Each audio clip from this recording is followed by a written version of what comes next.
तो दोस्तों आज का सबसे बड़ा सवाल यह है कि क्या रशिया ने पूरी तैयारी कर ली है अपने द बीस्ट यानी Su-57 फाइटर को, जो कि 5th जनरेशन का कहा जाता है, उसे भारत के MRFA प्रोग्राम में उतारने के लिए। जी हाँ, और ऐसा मैं कोई हाइपोथेटिकली नहीं कह रहा हूँ। दरअसल इसके पीछे कुछ कारण है। कल ही रिपोर्ट निकल कर आई है कि भारत की वायुसेना ने रिक्वेस्ट फॉर प्रपोजल जारी कर दी है और संभावित जितने भी प्रतियोगी होंगे इस प्रतियोगिता के लिए उन सभी को रिक्वेस्ट फॉर प्रपोजल जारी की जाएगी। उनका टेक्निकल एवेल्युएशन किया जाएगा भारतीय वायुसेना द्वारा और जो सबसे ज्यादा सूटेबल लगेगा उन्हें भारतीय वायुसेना 114 के नंबर्स में खरीदेगी। और बताया जा रहा है कि 2023 से ये प्रोसेस स्टार्ट कर दी जाएगी, यानी वो समय दूर नहीं है जब हम लोग MRFA प्रोग्राम एक्चुअली करने वाले हैं। अब हम लोग यहाँ पर सभी जानते हैं कि जो मेन इसमें नाम आते हैं उसमें से पहला नाम है और सबसे बड़ा नाम है रफाल F4। अगर भारत खरीदेगा 80% चांसेस ज्यादा दिखाई देते हैं रफाल F4 के लिए। इसके अलावा यूरोफाइटर टाइफून है और साथ ही अमेरिका का F-15EX। ये 3 ऐसे फाइटर्स हैं जिन्हें आप लोग कह सकते हैं कि हाँ, इन्हीं में से कोई एक भारतीय वायुसेना चुनेगी, क्योंकि इस प्रोग्राम के लिए जो रशिया का ऑफर है, जो कि वो MMRCA 1 में भी दे चुका था यानी MiG-35 का, उसे हम लोग पहले ही टेक्निकल राउंड में बाहर कर चुके थे। हालांकि उसे काफी हद तक अपग्रेड कर दिया गया है, लेकिन फिर भी वो मजा नहीं है। MiG-35 भारतीय वायुसेना का हिस्सा नहीं बन सकता, वो भी 114 की संख्या में पॉसिबल नहीं है। वो टेक्निकली इतना एडवांस भारत की वायुसेना को शायद नहीं लगता। तो यहाँ पर पूरा गेम ऑल टुगेदर बदल देने के लिए क्या पुतिन अपना Su-57 इस प्रोग्राम में उतार देंगे? क्योंकि अगर ऐसा होता है तो यकीन मानिए ये पूरे प्रोग्राम की दशा ही बदल देगा, क्योंकि एकमात्र फाइटर इसमें ऐसा होगा जो कि 5th जनरेशन का होगा। आगे देखते रहिए, इसके बारे में मैं आपको बहुत सारी महत्वपूर्ण चीजें बताने वाला हूँ। आप इस वीडियो को एकदम एंड तक देखते हुए चैनल को सब्सक्राइब जरूर कर दीजिएगा। तो दोस्तों कुछ ही समय पहले इस तरह की खबरें निकल कर आई थी कि MRFA प्रोग्राम में रशिया अपना Su-57 उतार सकता है। अब अगर रशिया का Su-57 इसमें उतर जाता है तो इस कंपटीशन में भाग ले रहे सभी फाइटर्स में से ये सबसे ज्यादा एडवांस होगा और कीमत भी लगभग सभी से कम होगी। और सबसे बड़ी बात कि भारत को रशियन हथियारों का इस्तेमाल करने का अनुभव खासा पुराना है। 7 दशकों से हम लोग उसी का हथियार इस्तेमाल कर रहे हैं। तो कोई बहुत बड़ी बात नहीं है कि Su-57 भारतीय वायुसेना का हिस्सा बन जाए और भारतीय वायुसेना द्वारा इस्तेमाल किया जाने वाला पहला 5th जनरेशन का स्टेल्थ एयरक्राफ्ट हो। वैसे इसे स्टेल्थ कहना सही नहीं होगा, क्योंकि इस समय जो इसके अंदर इंजन लगा हुआ है यानी AL-41, जिसका थ्रस्ट बताया जाता है 442 किलो न्यूटन, वो इतना ज्यादा कैपेबल नहीं है। वो अलग ही बाहर से दिखाई देता है कि उसमें आफ्टर बर्नर सेक्शन को जोड़कर लगा दिया गया है। इसी वजह से ये फुल्ली 5th जनरेशन का तो नहीं है। लेकिन यहाँ पर हमें ये भी नहीं भूलना चाहिए कि बाकी के जो कंपटीटर इस MRFA प्रोग्राम में शामिल होंगे वो तो बिल्कुल भी इसके आसपास भी नहीं है। वो तो पहले से ही 4.5 जनरेशन के हैं। फिर आप रफाल F4 को ले लीजिए, वो भी स्टेल्थ नहीं है। इसके साथ साथ यूरोफाइटर टाइफून, वो भी काफी पुराना है, 5th जनरेशन का नहीं है। इसी के साथ साथ बात की जाए अगर अमेरिका के F-15EX की, तो वो भी बहुत पुराना है, वो भी 5th जनरेशन के आसपास भी नहीं है। तो कहने का मतलब पूरी तरह से 5th जनरेशन का एयरक्राफ्ट न होने के बावजूद Su-57 इस कंपटीशन में सबसे ज्यादा मजबूत प्रतियोगी हो सकता है। इसके पीछे कई और कारण है, अब आप वो जान लीजिए।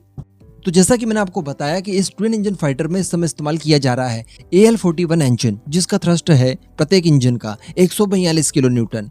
लेकिन बताया जा रहा है कि आने वाले समय में रशिया इसे 5th जनरेशन का एक्चुअली बनाने के लिए एक नेक्स्ट जनरेशन इंजन तैयार कर रहा है, जिसका थ्रस्ट बताया जाता है 178 किलो न्यूटन के आसपास। यानी ये बहुत ज्यादा ताकतवर हो जाएगा। अभी अगर पुराने इंजन की ही बात करें तो पुराने इंजन के साथ ही ये 1.2 मैक से लेकर 1.3 मैक की स्पीड पर सुपर क्रूज कर सकता है। लेकिन बताया जा रहा है कि जब इसके अंदर नया इंजन इंस्टॉल किया जाएगा उसके बाद ये 1.5 मैक की स्पीड पर सुपर क्रूज करेगा। सोचिए ये कितना लाजवाब और कितना ताकतवर खतरनाक हो जाएगा। इसके अतिरिक्त मैं आपको दोस्तों बता दूं कि इसके अंदर रशिया द्वारा जो बताया जाता है कि जो इलेक्ट्रॉनिक वॉरफेयर सूट इस्तेमाल किया गया है उसका नाम है हिमालयस। और ये बताया जा रहा है कि किसी भी आने वाली अपकमिंग मिसाइल को, कोई भी हीट सीकिंग मिसाइल वगैरह हो या किसी अन्य तरह का कोई खतरा हो, उसे पूरी तरह से हवा में जैम कर सकता है। ये कैपेबिलिटी रखता है Su-57। इसी के साथ साथ आप जानते हैं कि नॉर्मली फाइटर जेट के अंदर एक ही रडार सिस्टम लगा होता है, जो कि आगे उसकी नोज पर लगा होता है बराबर मैक्सिमम सभी फाइटर्स में। लेकिन Su-57 में कुल 4 रडार सिस्टम लगे हुए हैं। आगे जो रडार सिस्टम लगा हुआ है वो AESA रडार सिस्टम है और उसकी रेंज बताई जाती है 450 किलोमीटर। जी हाँ, 450 किलोमीटर का रेंज देने वाला आपके पास AESA रडार सिस्टम है। यानी फ्यूचर में आप VV-रे मिसाइल कोई भी इस्तेमाल कर सकते हैं, इसमें हाइपरसोनिक मिसाइल इस्तेमाल कर सकते हैं, आपको किसी तरह की कोई दिक्कत नहीं जाने वाली है। लेकिन इसी के साथ साथ इसके अंदर 3 और रडार लगे हुए हैं।